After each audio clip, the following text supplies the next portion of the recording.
은혜 받으실 하나님의 말씀은 사무엘하 10장 1절로 19절 말씀, 구약성경 477쪽에 있습니다. 1절부터 저와 여러분 한 목소리로 봉독하시겠습니다.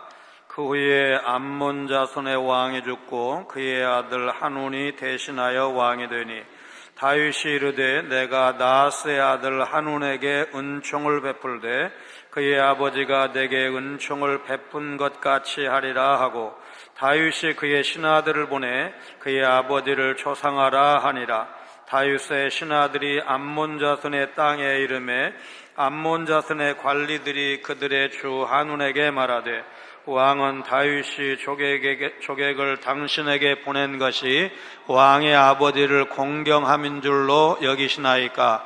다윗이 그의 신하들을 당신에게 보내 이성을 엿보고 탐지하여 함락시키고자 함이 아니니까 하니, 이에 한운이 다윗의 신하들을 잡아 그들의 수염 절반을 깎고 그들의 의복의 중동 볼기까지 자르고 돌려보내매 사람들이 이 일을 다윗에게 알리니라. 그 사람들이 크게 부끄러워하므로 왕이 그들을 맞으러 보내 이르기를, 너희는 수염이 자라기까지 여리고에서 머물다가 돌아오라 하니라.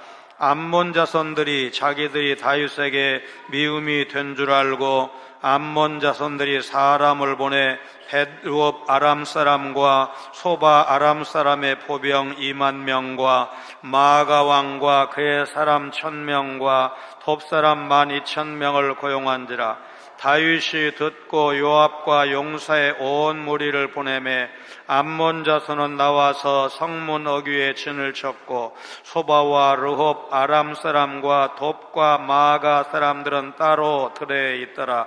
요압이 자기와 맞서 앞뒤에 친 적진을 보고 이스라엘의 선발한 자 중에서 또 엄선하여 아람 사람과 싸우려고 진치고 그 백성의 남은 자를 그 아우 아비새우 수아에 맡겨 암몬 자손과 싸우려고 진치게 하고, 이르되 만일 아람 사람이 나보다 강하면 네가 나를 돕고 만일 암몬 자손이 너보다 강하면 내가 가서 너를 도우리라. 너는 담대하라. 우리가 우리 백성과 우리 하나님의 성읍들을 위하여 담대히 하자. 여호와께서 선히 여기시는 대로 행하시기를 원하노라 하고, 요압과 그와 함께한 백성이 아람 사람을 대항하여 싸우려고 나아가니 그들이 그 앞에서 도망하고, 암몬 자손은 아람 사람이 도망함을 보고 그들도 아비새 앞에서 도망하여 성읍으로 들어간지라. 요압이 암몬 자손을 떠나 예루살렘으로 돌아가니라. 아람 사람이 자기가 이스라엘 앞에서 패하였음을 보고 다 모이매 하닷 에셀이 사람을 보내 강 건너쪽에 있는 아람 사람을 불러내매 그들이 헬람에 이르니 하닷 에셀의 군사령관 소박이 그들을 거느린지라. 어떤 사람이 다윗에게 알림해 그가 온 이스라엘을 모으고 요단을 건너 헬람에 이르매 아람 사람들이 다윗을 향하여 진을 치고 더불어 싸우더니 아람 사람이 이스라엘 앞에서 도망한지라. 다윗이 아람 병거 700대와 마병 4만 명을 죽이고 또 그 군사령관 소박을 치매 거기서 죽으니라. 하닷 에셀에게 속한 왕들이 자기가 이스라엘 앞에서 패함을 보고 이스라엘과 화친하고 섬기니, 그러므로 아람 사람들이 두려워하여 다시는 암몬 자손을 돕지 아니하니라. 아멘. 사무엘하 9장을 짧게 상고합니다. 다윗은 사울 가문과 대립할 마음이 없었습니다. 특별히 절친 요나단과의 깊은 우정에 대해서 각별한 고마움을 잊지 않고 있었습니다. 안팎으로 나라를 튼튼하게 다진 시점에 이르렀을 때 요나단 가문의 남은 자를 찾아 돌아보고 싶었습니다. 결국 요나단의 아들 무브이보셋을 찾아서 할아버지 사울의 밭을 모두 돌려주었고 평생 왕의 식탁에서 함께 먹도록 배려했습니다. 세상은 점점 교회를 더 싫어하고 멀리하는 경향을 보이고 있습니다. 코로나 팬데믹은 80억 3천만 명의 세계 인구 가운데 7억 명 넘게 감염되었고 680만 명이 사망했습니다. 20세기 최악의 팬데믹으로 불리는 스페인 독감 감염자 5억 명을 훌쩍 넘는 수준이었습니다. 미국은 3억 3천만 명 가운데 1억 명 이상이 감염되었고 100만 명 넘게 목숨을 잃었습니다.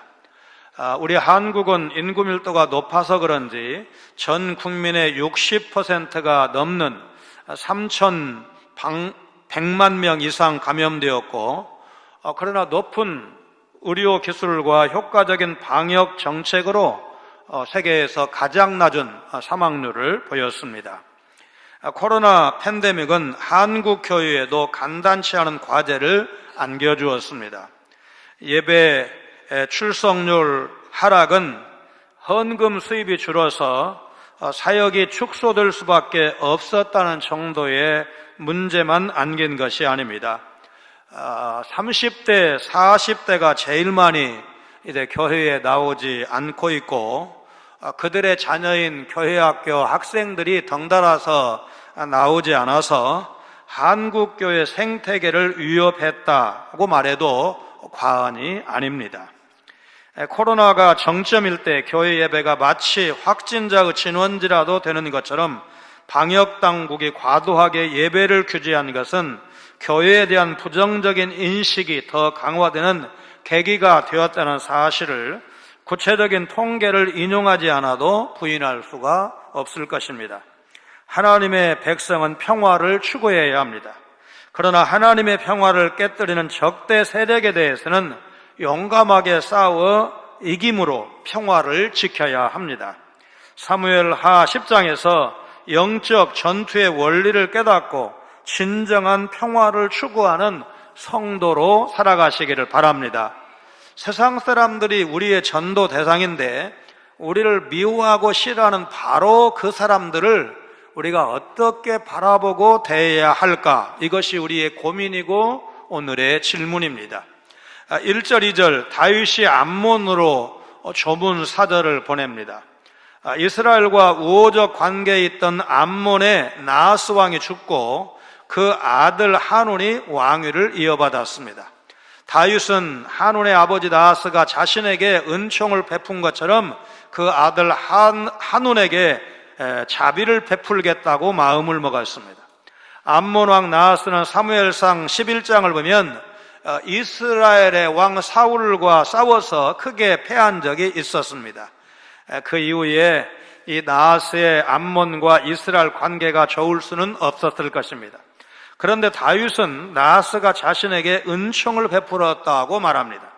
사무엘상에는 이 말씀에 대한 명시적인 근거 구절이 없지만 아마도 다윗이 사울을 피해서 도망 다니던 중에 사울의 대적인 이 암몬의 나하스, 그러니까 적의 적은 친구라는 말도 있듯이 그렇게 친밀한 관계를 유지했던 것이 아닌가 싶습니다.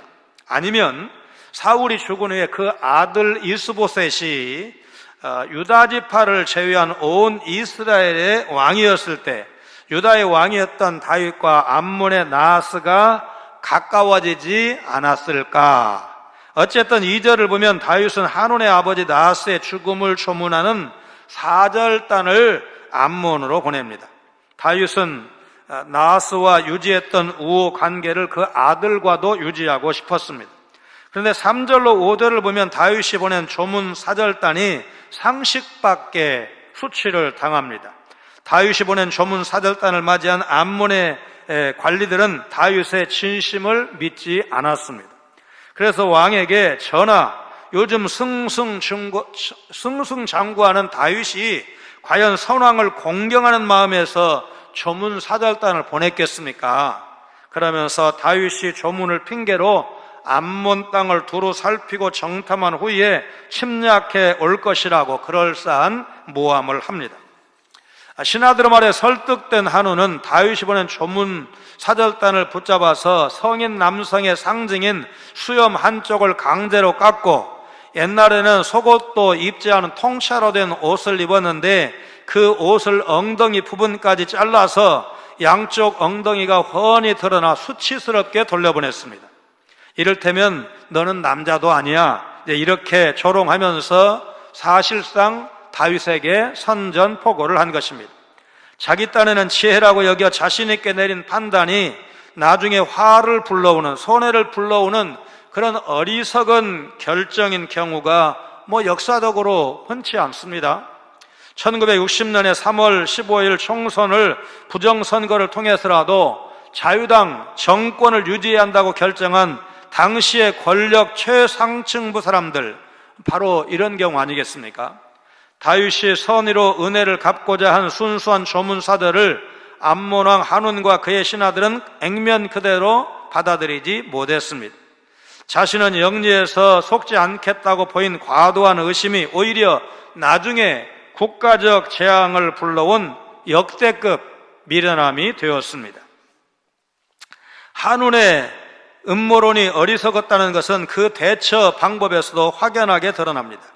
상대에 대한 모욕 행위가 도대체 어떻게 국가적인 이익이 될 수가 있겠습니까? 오늘 우리도 이런 헛똑똑이의 함정에 빠지지 않도록 하나님께서 지혜와 분별력을 주시기를 위해서 기도해야 하고, 국가 지도자를 위한 기도도 마찬가지입니다.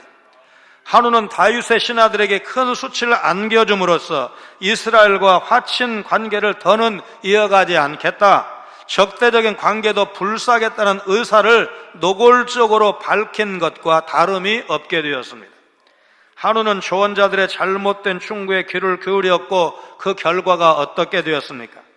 역대하 10장 훗날 지혜로운 시니어 그룹의 충고를 듣지 않고 젊은 신하들의 조언대로 결정했다가 왕국 분열이라는 혹독한 대가를 치른 솔로몬의 아들 르호보암을 떠올리기에 충분한 장면입니다.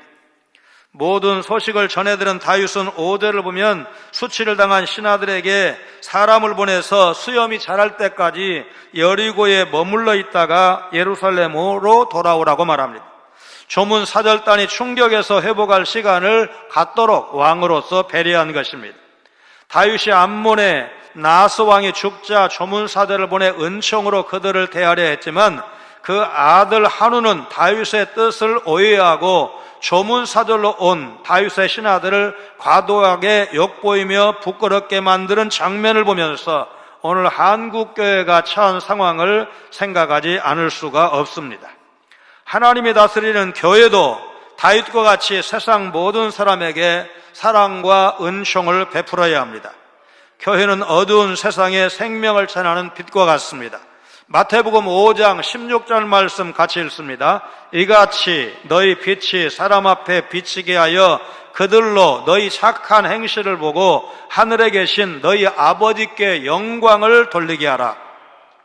하나님은 교회를 통해 그분의 영광과 사랑이 세상 어두운 곳에 밝게 드러나기를 원하신다는 사실 여러분 믿으시기를 바랍니다. 그러나 세상은 그런 교회를 오해하고 경멸과 멸시로 핍박할 때가 많습니다. 튀르키예 시리아 지진 때 한국교회가 얼마나 열심히 헌금하고 구조활동에 나섰습니까? 교계 언론을 통해서는 한국교회 봉사활동 관련 소식을 계속 접할 수 있었지만 대중매체가 비중 있게 보도한 것 같지는 않습니다. 기독교의 선교를 방해하고 독일인 틸만 선교사를 비롯해서 튀르키예 믿는 성도들을 죽이고 잔인하게 고문하고 순교한 것을 생각하면 할 수 없는 일인데 한국교회가 발벗고 나설 수밖에 없었던 이유, 교회가 그리스도의 사랑과 용서의 복음을 갖고 있기 때문에 그렇습니다. 여러분, 믿지 않는 가정에서 혼자 교회 다닌다는 이유로 은혜를 받고 나서 가만히 있을 수가 없어서 복음을 전했더니 복음 전한다는 이유로 가족과 이웃들로부터 핍박을 당한 적은 없습니까? 6절로 8절에 암몬 연합군이 이스라엘을 공격할 준비를 합니다. 한우는 다윗이 보낸 사절단에게 한 일로 인해서 다윗의 심기를 건드린 줄 알고 전쟁에 대비해서 원군까지 요청하는 치밀함을 보입니다. 그래서 6절을 보면 벳르홈과 소바에 있는 아람 사람 보병 2만 명, 마가 왕과 그의 군대 1,000명, 돕 지역 사람들 1만 2천 명을 용병으로 고용을 합니다. 용병 3만 3천 명을 고용하기 위해서 한운이 지불한 비용이 역대상 19장 6절 7절에 의하면 은 1,000달란트라고 했습니다. 은 1달란트가 노동자 6,000일의 품삯에 해당하기 때문에 하루 일당을 10만 원만 잡아도 6천억 원에 달하는 엄청난 거액이었습니다. 암몬왕 한운이 연합군을 구성하고 출병한다는 소식을 들은 다윗은 7절을 보면 앞서서 8장에서 있었던 전투, 모압, 에돔, 다메섹, 소바, 하맛 전쟁과 달리 자신이 직접 출전하지 않고 군대장관 요압에게 전투에 나서도록 명령합니다. 다윗이 이 암몬과의 전쟁에 출전하지 않으므로 11장에 기록된 바세바와의 죄를 짓게 됩니다. 암몬 사람들도 나와서 성문 앞에서 전열을 갖추었고 소바와 르업 지역의 아람 사람들, 돕 지역과 마가 지역의 용병들도 각각 들녘에서 전열을 갖춥니다. 9절로 12절에서는 다윗의 군사령관 요압의 군사 전략을 볼 수가 있습니다. 요압은 아람 사람들과 암몬 연합군이 앞뒤에서 전열을 갖추어서 포진하는 것을 보고 이스라엘 군대 중에서 정예병을 선발해서 아람 사람들과 싸울 수 있도록 전열을 갖추었습니다. 그리고 13절 14절에 보니까 이스라엘 군대가 승리합니다. 군사 전략을 세운 요압이 군대를 이끌고 아람 사람들과 싸우려고 나아갔을 때 그들은 얼마 싸우지도 못한 채 요압 앞에서 도망했다고 13절에 기록되어 있습니다. 왜 그랬을까? 이 사람들은 돈 벌기 위해서 이 전쟁에 참전을 했기 때문에 죽기는 싫어서 이 요압의 군대를 보니까 용사 중에 용사라고 했으니까 기가 죽어서 도망간 것입니다. 다윗의 신하들을 모욕한 암몬 사람들이 겁쟁이였다는 사실이 드러난 것입니다. 아람 군대에 이어서 암몬 자손 역시 아비새 앞에서 도망해서 자기들 성읍으로 들어가 버렸습니다. 그래서 요압은 암몬 연합군과 싸우는 걸 중단하고 예루살렘으로 돌아옵니다. 하나님의 나라와 그 왕을 비웃는 자들은 어리석은 겁쟁이라는 사실이 만천하에 드러나고 만 것입니다. 그런데 이 전쟁에서 요압과 아비새가 이긴 것은 확실한데 얼마나 큰 전과를 올렸는지에 대해서는 본문이 자세히 언급하고 있지 않습니다. 다윗이 주도한 두 번째 전쟁의 성과에 대해서 18절 말씀이 자세히 언급한 것과 상당한 차이를 보이고 있습니다. 암몬의 한우는 다윗의 호의를 수치로 갚는 것도 모자라서 전쟁에서 이기기 위해서 외국의 용병까지 고용하는 장면을 보면서 세상 사람들이 교회에 대해서 호의적이지 않을 뿐만 아니라 오히려 대적을 할 때는 얼마나 극성맞게 대적을 하는지, 그들과 맞서 싸워야 하는 것은 아닌지, 그렇다고 같이 욕하고 미워할 수도 없고 우리는 교회인데 하나님의 교회로서 어떻게 해야 되나 고민하지 않을 수가 없습니다. 그러나 우리 성도의 싸움은 혈과 육에 대한 싸움이 아니라는 사실을 우리가 기억해야 합니다. 이 싸움의 배후에는 사탄이 있다는 것을 절대로 잊으면 안 됩니다. 사탄은 교회와 성도가 세상의 방식인 미움과 다툼으로 나아가도록 끊임없이 우리를 유혹을 합니다. 분열과 갈등으로 힘을 소진해서 더 이상 사랑으로 섬길 수 없도록, 복음을 전할 수 없도록 우리를 지치게 만듭니다. 그래서 우리는 이런 사탄의 유혹을 간과하지 않아야 합니다. 주님이 그러하셨듯이 교회는 세상의 오해와 멸시와 핍박을 받더라도 오히려 사랑과 긍휼로 나갈 수 있어야 합니다. 이것이 바로 주님이 성령을 통해 교회가 싸우도록 하신 방식이라는 사실입니다. 세상의 모습과 태도와 상관없이 교회는 사랑과 은총으로 다가서야 합니다. 사랑과 겸손으로 복음을 전하고 겸손으로 섬기는 그런 삶만이 세상이 감당할 수 없는 교회의 능력이라는 사실을 여러분 믿으시기를 바랍니다. 15절로 19절을 보면 다윗이 전쟁에 나가 이깁니다. 아람 사람들은 이스라엘에게 패한 것을 알고 온 군대를 다시 집결시킵니다. 그때 8장에 나왔던 소바왕 하닷 에셀이 사람을 보내서 유프레다스 강 동쪽에 있는 아람 사람들을 불러서 헬람이라는 곳으로 오게 했고, 하닷 에셀의 군사령관 소박이 이 군대를 통솔했습니다. 아람 연합군이 전열을 재정비한다는 소식을 들은 다윗은 온 이스라엘 군대를 모아서 요단강을 건너 헬람으로 진군을 합니다. 다윗의 이런 대처는 먼저 화평을 선언하되 화평하기를 거부하는 자들과는 싸워 승리할 것을 명령하신 신명기의 말씀을 충실하게 따르는 것입니다. 신명기 20장 10절로 12절 말씀 같이 읽습니다. 네가 어떤 성읍으로 나아가서 치려할 때에는 그 성읍에 먼저 화평을 선언하라. 그 성읍이 만일 화평하기로 화답하고 너를 향하여 성문을 열거든 그 모든 주민들에게 내게 조공을 바치고 너를 섬기게 할 것이요, 만일 너와 화평하기를 거부하고 너를 대적하여 싸우려 하거든 너는 그 성읍을 애워쌀 것이며. 다윗이 하나님의 말씀대로 순종할 때 하나님은 다윗에게 승리를 주셨습니다. 성도는 모든 일에 하나님의 말씀대로 순종함으로 하나님이 약속하신 승리와 평안의 복을 받아 누리게 된다는 사실을 여러분 믿으시기를 바랍니다. 아람 연합군은 다윗 군대와 맞붙어 싸웁니다. 그러나 다윗의 군대를 이기지 못하고 이스라엘 군대 앞에서 도망을 칩니다. 아람 연합군이 아무리 군사력을 정비하고 총동원을 해도 하나님이 함께 하시는 이스라엘 군대를 이길 수는 없었습니다. 그들의 싸움은 이스라엘을 향한 하나님의 구원 계획을 성취하게 한 것이었기 때문에 하나님이 반드시 승리하게 하실 것을 확신하는 영적 싸움이었습니다. 하나님이 그 옛날 아브라함에게 언약하신 대로 아브라함의 후손 이스라엘이 가나안 땅을 정복하고 그곳에서 하나님을 온전히 섬기기 위한 거룩한 전쟁이었던 것입니다. 그들의 믿음대로 하나님은 암몬 군대, 아람 군대와 전투에서 이기게 하심으로 영광을 받으셨습니다. 성도는 하나님의 영광을 위해서, 하나님 나라를 위해서 영적 싸움에 나서야 하고 그 싸움에서 이겨야 합니다.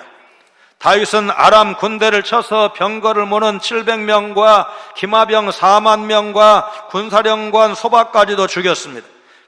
개정판 성경에는 병거를 모는 700명을 병거 700대라고 번역을 했습니다.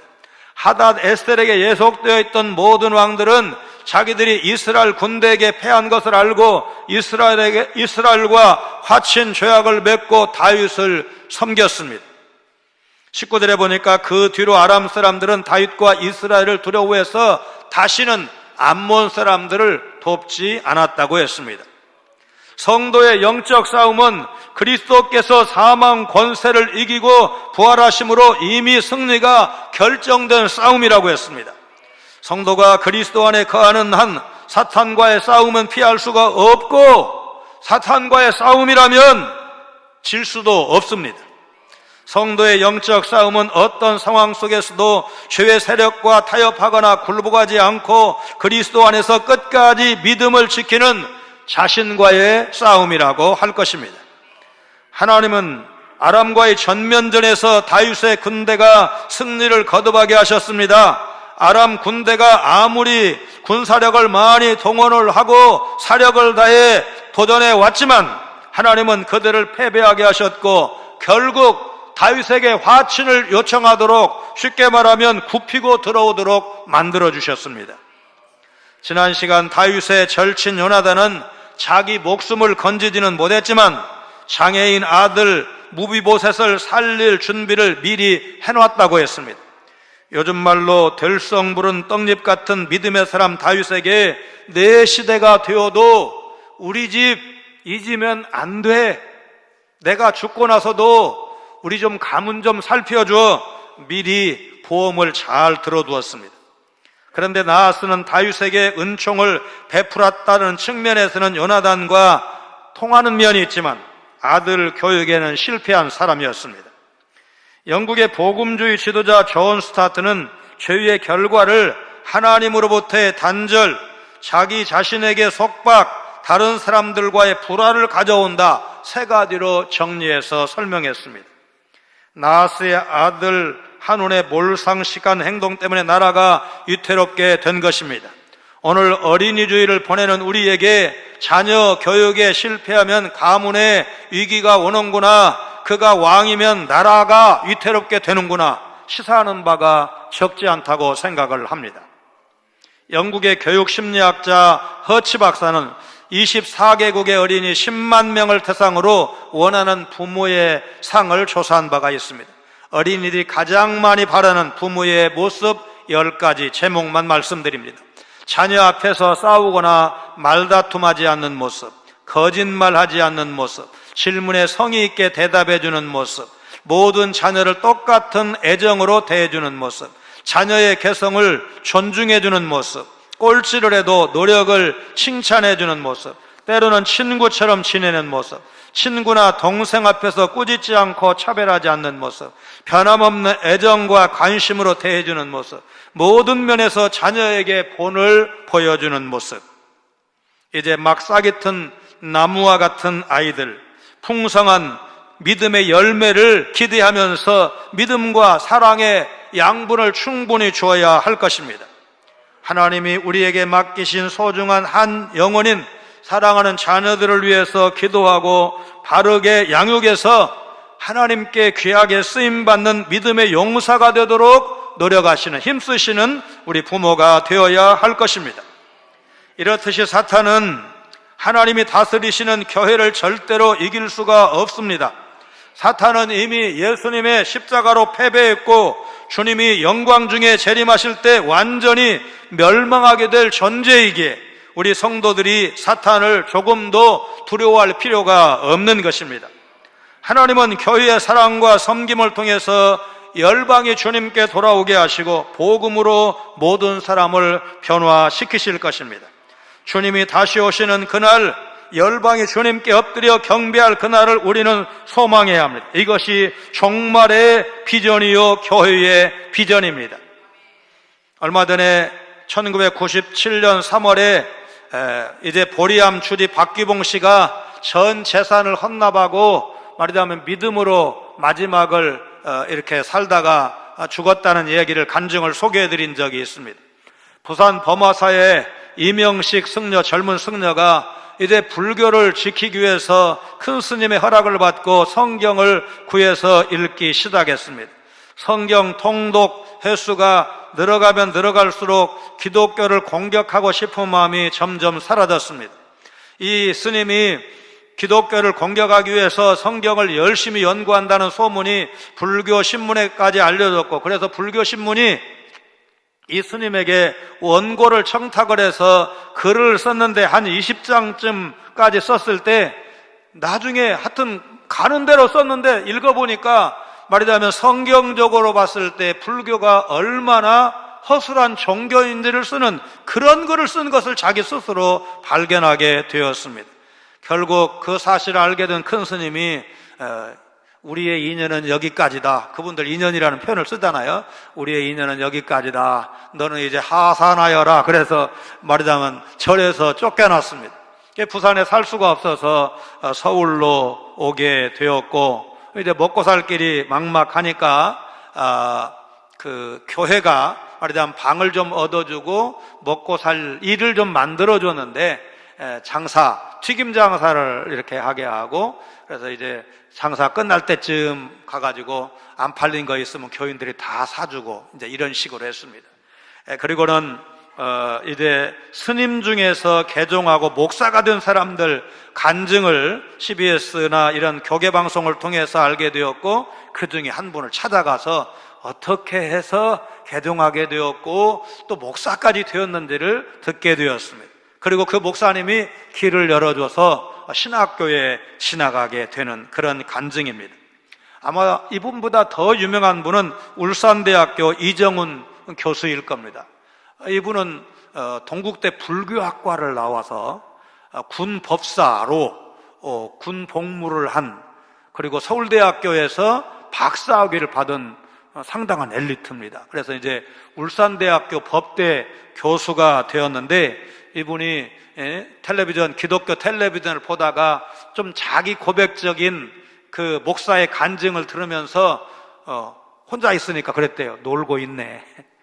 그러니까 좀 비웃은 거예요. 목사의 간증을 비웃은 거예요. 근데 그때 말하자면 입이 오그라들고 죽을 것 같은 공포심이 그를 엄습했다는 것입니다. 그래서 역사가 있구나. 그냥 기독교가 맹물이 아니구나. 그렇게 해서 이제 기독교에 대한 관심을 갖게 되고 성경을 읽고 이제 변화를 받고 말하자면 기독교 신자가 되고, 그래서 그 군 법사로 있을 때 자기보다 선배고 좀 말하자면 그 상급자인 부산 부전교, 이번에 총신대학 총장이 된 부전교의 박성규 목사님, 울산에 대학이 있는데 부산까지 그 교회로 나갔습니다.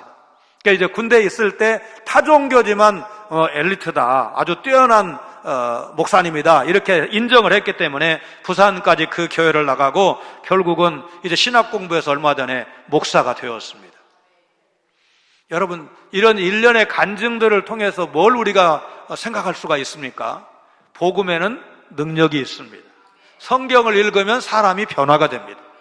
70번, 아까 처음에 보여드렸던 그 젊은 승려가 성경을 70번을 읽었는데, 여러분 70번을 읽고도 그 말씀이 안 믿어진다면 이상한 거 아니에요? 버림받은 영혼이 아니라면, 여러분 성경을 70번을 읽었는데 수많은 2000년 교회 역사에서 그 성경을 지키기 위해서 죽고 그 성경의 진리대로 믿고 성경의 진리대로 살았던 수많은 사람들의 간증이 있는데 어떻게 사람이 변화되지 않겠습니까? 여러분, 이 비전을 우리가 함께 꿈꾸고 세상을 향한 빛의 사명을 온전히 감당을 해야 됩니다. 다윗은 하나님을 의지하는 온전한 믿음으로 승리했습니다. 우리는 온 열방이 주님께 돌아올 그날을 바라보면서 사랑과 섬김의 삶을 계속해서 살아가야 합니다. 우리 교회가 지금까지 잘 해왔습니다. 앞으로도 변함없이 우리보다 연약한 사람들을 위해서, 믿지 않는 사람들을 위해서 손을 펴서 사랑으로, 겸손으로 섬겨야 합니다. 어떤 오해와 핍박 가운데서도 이미 승리하신 주님을 의지해서 오늘 교회와 성도는 계속해서 담대함으로 또 사랑과 겸손으로 복음으로 나가서 승리해야 된다는 사실을 여러분 믿으시고 순종하시기를 주님의 이름으로 축원합니다. 언약의 신실하신 하나님, 다윗이 세월이 흘러도 요나단과의 언약을 잊지 않고 그 아들 무비보셋을 챙기고 이방인 나하스가 베푼 자비도 잊지 않고 그 아들을 배려하는 모습을 보며 은혜 받은 사람이 어떻게 살아야 하는지 보여주시니 감사를 드립니다. 교회와 성도가 사랑과 은총을 베풀어도 세상 사람들은 교회를 오해하고 모함하거나 대적할 때도 있다는 사실을 나하스의 아들 한운을 통해 보여주셨사오니 사탄이 교회로 하여금 사랑과 긍휼이 아닌 미움과 다툼을 추구하도록 유혹해도 그 영적 싸움에 담대히 나가서 우리가 이기게 하여 주옵소서. 주님을 위해 세상으로부터 고난받는 것을 마땅히 여기며 변함없이 사랑을 베풀어야 세상이 감당할 수 없는 교회의 능력이 된다는 사실을 우리 모두가 기억하며 주님을 섬기게 하여 주옵소서. 하나님은 모든 사람이 구원을 받으며 진리를 아는 데 이르기를 원하신다는 사실을 기억하고 십자가 복음을 증거하는 증인의 삶을 살게 하여 주옵소서. 예수님 거룩하신 이름으로 간절히 기도하옵나이다. 아멘.